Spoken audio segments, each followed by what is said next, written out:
Hello बच्चों। Financial management के chapter में अक्सर बच्चों को बहुत दिक्कत आती है, तो बड़े ध्यान से सुनिएगा। जो बातें मैं आपको इस चैप्टर में बताने वाली हूँ जो बहुत इंपॉर्टेंट है। पहली चीज जो आपको पता होनी चाहिए दैट इज कि फाइनेंस क्या होता है।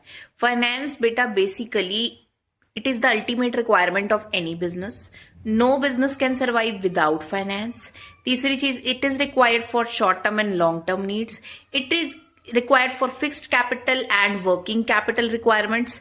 तो बेसिक सी ये बातें आपने बताने के बाद बताना है कि फाइनेंशियल मैनेजमेंट क्या होता है।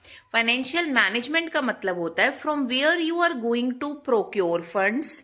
प्रोक्योर मतलब लेने कहां से है funds, and how you are going to use them, और उसका इस्तेमाल कैसे करना है। This is financial management, a very important aspect for any business. यहां पे गड़बड़ हो गई तो बिजनेस लॉसेस में भी जा सकता है। उसके बाद आपको पूछा जाता है कि बताइए कि अगर फाइनेंशियल मैनेजमेंट हमें करनी है तो इसमें कौन कौन से डिसीजन लेने पड़ते हैं फाइनेंशियल मैनेजर को। तो 3 तरीके के डिसीजन होते हैं। पहला डिसीजन होता है हमारे पास इन्वेस्टिंग डिसीजन। इन्वेस्टिंग डिसीजन ये कहता है कि हमें कहां पर इन्वेस्टमेंट करनी चाहिए। लॉन्ग टर्म एरियाज में करनी चाहिए, जैसे हमने फिक्स्ड एसेट्स पे इन्वेस्टमेंट करनी हो, ठीक है। तो जब हम फिक्स्ड एसेट्स में इन्वेस्टमेंट करते हैं बेटा, तो उसको हम कैपिटल बजटिंग डिसीजन भी बोलते हैं। ये बड़ा इंपॉर्टेंट क्वेश्चन है।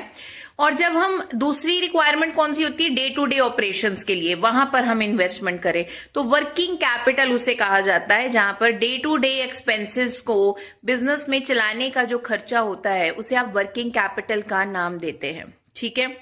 उसके बाद पूछा जाएगा फैक्टर्स अफेक्टिंग इन्वेस्टमेंट डिसीजन। तो ये फैक्टर्स क्या है भाई? ये फैक्टर्स का मतलब होता है कि जब भी कभी फाइनेंशियल मैनेजर ने, आप खुद बन जाओ फाइनेंशियल मैनेजर और आप सोचो कि अब आपको ये मैंने डिसीजन लेने के लिए बोला है कि इन्वेस्टमेंट डिसीजन लेना है, बताओ तो क्या क्या बातें सोचोगे, उसे बोलते हैं फैक्टर्स। फॉर एग्जाम्पल, जब मैं किसी जगह में पैसा लगाने जाती हूँ, गोल्ड खरीदने जाती हूँ या कोई लैंड खरीदने जाती हूँ, तो सोचती हूँ कि वापसी में क्या मिलेगा, कल को क्या इसका दाम मिलेगा मुझे। That is the rate of return या रिटर्न ऑन इन्वेस्टमेंट, आरओआई भी कहते हैं इसको।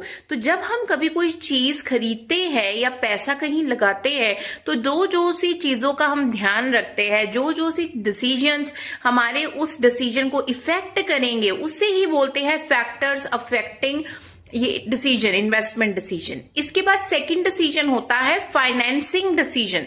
फाइनेंसिंग डिसीजन का मतलब होता है, देखो एक बात का ध्यान रखना, यहाँ पे फाइनेंशियल डिसीजंस अलग है। फाइनेंशियल डिसीजंस 3 हैं जो अभी आपको मैं बता रही हूं, जिसमें इन्वेस्टमेंट, फाइनेंसिंग एंड डिविडेंड आता है।